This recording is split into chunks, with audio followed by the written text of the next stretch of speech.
Morning. Happy Monday. This is the 28th day of June, my birthday month, and this is the 16th episode of The Hero Show. I don't know how that happened, but it's happening. So, The Hero Show is hosted by me. I'm Safety Wrights, and HERO is an acronym. It means many things, but originally it meant helping everyone reaps optimism. In other words, helping others helps you and makes you feel optimistic and good about yourself. So, without further ado, I'm going to get into Motivation Monday.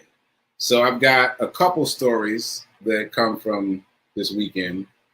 So I posted a video on my social media on Saturday, very short video, just a minute and 6 seconds. And I started getting all this feedback, all these comments and text messages about that one video. And I was like, what did I say that was so impactful? So I went back and listened to it again last night. And I wrote down, I think, the thing that people are responding to. So at the very end of the video, I say, you never know what you can do until you try. And that's not rocket science, but I think it's a good reminder. And I think that's why people are responding to it. You never know what you can do until you try. So this dovetails nicely with some of my reading over the weekend. I was reading about self-imposed limitations. And the source invited us to think about self-imposed limitations as a box. Imagine a box around yourself, right? And what happens is you don't realize that you've painted this box around yourself until you brush up against the edge of it. And then you think you can't go further than that self-imposed limitation. But then when you do, you end up drawing the box again a little bit bigger. This happens automatically. You don't have to think about it. But once you stretch the limits of that box, you automatically push the box a little bit bigger and a little bit bigger. The thing is, this is funny, you only draw the next box just a tiny bit bigger than the previous box. Again, this is automatic. This is the way the mind works. It keeps limiting us. So I've got some great examples from my own experience. So let's start with what happened to me on Saturday. So you probably know, if you've been watching The Hero Show, I love saying that, that I've been jogging with this group called Black Men Run. I had never heard of them until recently, but I have been jogging and I've been posting about jogging. And so the social media algorithm, I'm sure, latched onto the fact that I was posting about jogging. And all of a sudden I started seeing things in my feed about this group called Black Men Run. So I just saw that they were meeting up one day. And I said, let me just, that's not even true. I saw that they were meeting up consistently, and eventually I convinced myself to go. That's more truthful. Eventually I convinced myself to go. I showed up and I got smoked. You understand me? Now I figured I had been jogging for a while. I figured I could hang. No, sir. No, sir. I got smoked. And I was about to not come out ever again. but the captain of the team talked to me about the fact that I just happened to show up on a day when it was only the fastest people showed up. Anyway, let me get back to self-limiting beliefs. So this past Saturday, the group met up, and it was a small group. And as soon as we started jogging, we kind of broke up into groups automatically. So there were 4 of us in the front group and another maybe 4 of us in the back group. So I was in that front group. Now, 2 of the guys I already know are super fast. I already knew they were going to disappear. And they did. They disappeared very quickly, uphill and gone. Gone, right? But there was one guy I could see ahead of me distantly, Bill. Now, Bill is training for a marathon. I should mention that up front. But he was the only person that I could see, and I didn't know the route because every time we meet up, we have a different route. And, you know, you can kind of freestyle and make up your own route. But I thought, all right, today I'm going to stick with the route. So I was following Bill.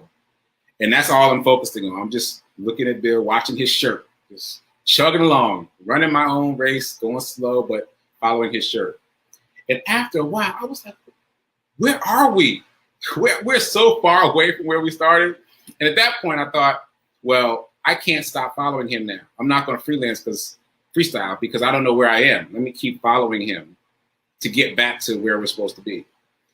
So I kept doing that. And by the time I got back, I had run 7.78 miles. Now, I told someone this yesterday, and they asked me if I walked.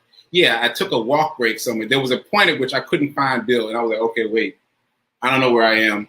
Let me figure out where I am. And so I walked a little bit, and then I got back to it. After a while, I figured out, I got my bearings, and I started jogging again. So I'd say it was 98, 99% jogging and a little bit of walking, which, by the way, is okay. I've noticed that many of the people in the group walk a little bit to catch their breath, take a drink, use the restroom, but they get back to it. That's the point. Get back on the horse, get back to it. Okay, this is important. The fact that I did 7.78 miles, let's just call it 7.7, is important because my self-imposed limitation was 4.5. Like that was my best ever. My personal record, according to me, was 4.5 miles. So in my mind, I'm trying to get to 5. I'm trying to get to 5. That's just another half mile. I think I can get there. I'm trying to draw my box just a little bit bigger. But what happened? My box jumped much bigger because I wasn't focused on how far I was running. I was focused on not getting lost. I was focused on following Bill. I was focused on other things that kept me grounded in a different way than looking at my phone to see how far I'd run. All right, so I didn't know that I was capable of doing almost 8 miles until I did it. But so you don't know what you can do until you start doing it. And you have to be very mindful of how much you limit yourself. So this story has layers because Rev Mel yesterday told me how many miles she's racked up walking for the month of June as part of my, what am I calling it? The Movement of Movement Sekou birthday challenge. So she added up her miles yesterday, and I was like, wow, that's a lot of miles. So last night, inspired by her, I added up my miles. And then I was like, wait, that's way too many miles. Let me go back through and do it again. So I deducted everything that was walking, because your phone tracks all your movement. Yeah, big brother. So I deducted all the walking miles and just kept it to the jogging miles. And still, I was pretty impressed. But that's not the punchline. The punchline is, as I was thinking, oh, I got to just get to 5 miles. My best ever was 4.5. I just got to get to 5. And then I'll feel like maybe I can get to 5.5. Then maybe I can get to 6. As I was adding up the miles last night, I realized that I've already run 6. My personal record was already 6. I didn't realize it because I stopped to use the restroom that day. And so I stopped the app. And then I started again. So it was like 3.5 miles and 3.5 miles in the same day. But I was only thinking of it as 3.5 miles. So I was already beyond the self-imposed box that I created for myself. Here I am saying that my best ever is 4.5. And I'm trying to get to 5. That's my box. Meanwhile, I've already done 6. I've already done 6, right? So it's very tricky. It's very seductive, the self-imposed limitations that we put on ourselves. It's automatic. It's automatic. And that reminds me of one more story related to this. We Black Men ran with Black Girls Run, a sister organization, and East Nasty Runners. That's slang for East Nashville. So we all ran together, 3 groups at the same time. Huge event. And there are a lot of lessons from this event. But I'll skip to the end. At the end, we're all talking, and they were asking me, the other Black Men Run guys were asking me about my next goal. Was I training for a marathon? And I was like, no, stop. Stop. I am trying to get to 6 miles. That's what I said then. I'm trying to get to 6 miles, not knowing that I'd already run 6. I'm trying to get to 6. And one of them said, well, you already did 3 just now today. And I was like, yeah, I did. But what he meant was you're already halfway there. You don't have that far to go, that much further to go. And what I meant was I'm only halfway there.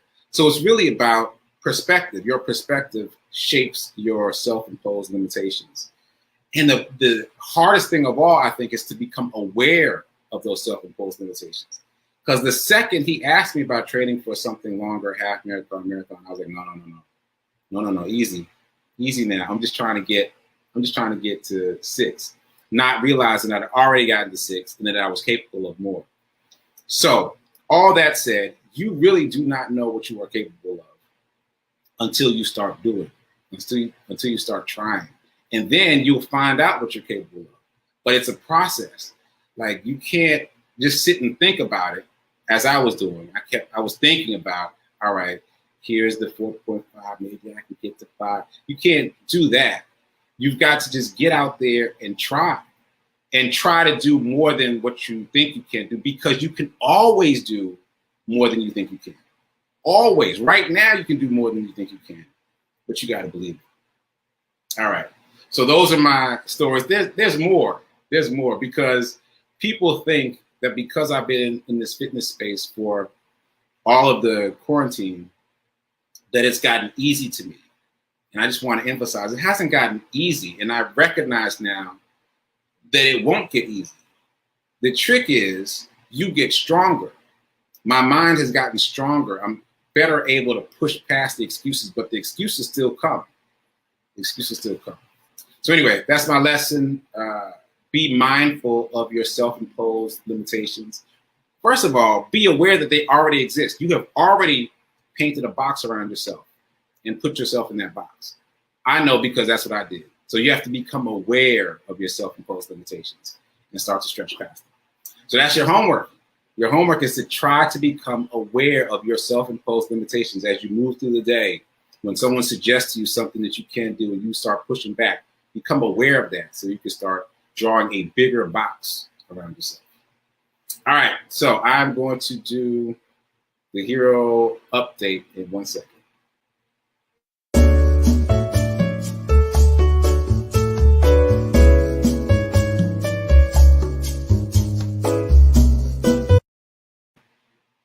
All right, so the hero update, couple things. The challenge that I just mentioned is going strong. I can't believe we're still getting more people to join. We're currently at 44 people as of last night. 44 people are still joining, which is just amazing. For those of you that don't know, what happened is I committed to a run streak for the month of June, my birthday month. And my commitment is to jog at least a mile a day for the month of June. We're on day 28. I've jogged much more than 28 miles, but I will reveal the number at the end of the month.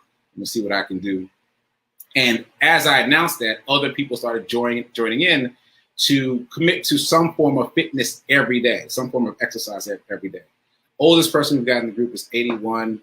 The most recent person is just last night, so it's still going. One person has committed to doing exercise every day until her birthday in September. So it's above me now. It's above me. I'm glad that I was a spark, I was the inspiration, but it's gotten so much bigger than I could have ever imagined. Way bigger, because I only intended it to be for me, but it's a whole thing. So it's a movement. So that's the latest on that. Also, I'm still doing the t-shirt and sock drive. I am gathering brand new hero shirts in support of Project Love Strong's third annual event, Tees and Tea. It's coming up July 24th, and my intention is to show up with lots of brand new hero shirts and also brand new hero socks, and also be able to donate monetarily to their nonprofit. I'll put the website up. It's just giveherohoodies.com. And yes, I know I need to change the name because we're much bigger than hoodies now. We got t-shirts, socks, masks, and all these things are designed to give brand new clothing items to the unhoused, to give them a sense of pride and give them a wearable affirmation that will help them. And also to donate money and resources to the nonprofits that are on the front lines of the fight against homelessness. So please check out the website, giveherohoodies.com, until I change the name. And please help me give back. I'm very excited to be doing that work. And I think that's it for today. Please tune back in at 9:30 Central Time, 10:30 Eastern Time for Sit with Rev Melissa. I will be producing that show, and I'll probably be popping in to say a few words about the sermon.